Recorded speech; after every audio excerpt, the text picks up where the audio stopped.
Dans une vallée isolée, entourée de collines sombres et de forêts profondes, se dressait le village de Dambari. Ce lieu vivait au rythme des chants, des rivières et des tambours. Mais chaque soir, quand la brume descendait, les habitants disaient entendre les pas des ancêtres marcher parmi eux. Les anciens racontaient l'histoire de Ngaya, une prêtresse autrefois puissante. Elle savait parler aux esprits, mais, avide de puissance, elle avait franchi les limites sacrées, cherchant à vaincre la mort. Condamnée par les sages, son corps fut brûlé, ses cendres scellées dans les collines. Pourtant, son esprit n'avait jamais quitté ses terres. Un soir d'orage, la terre trembla et le village ressentit un malaise étrange.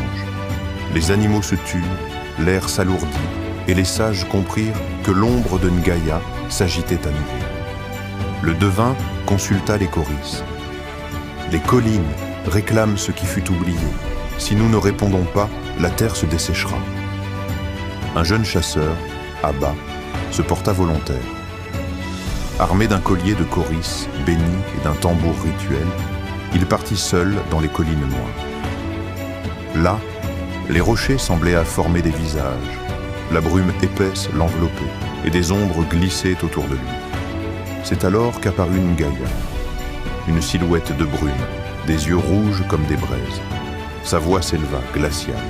« Abba, Dambari m'a rejeté, mais je réclame toujours ma place. » Abba serra son collier et répondit « Le village appartient aux vivants, pas aux ombres. » Alors commença un combat étrange, non pas de l'âme, mais de forces invisibles.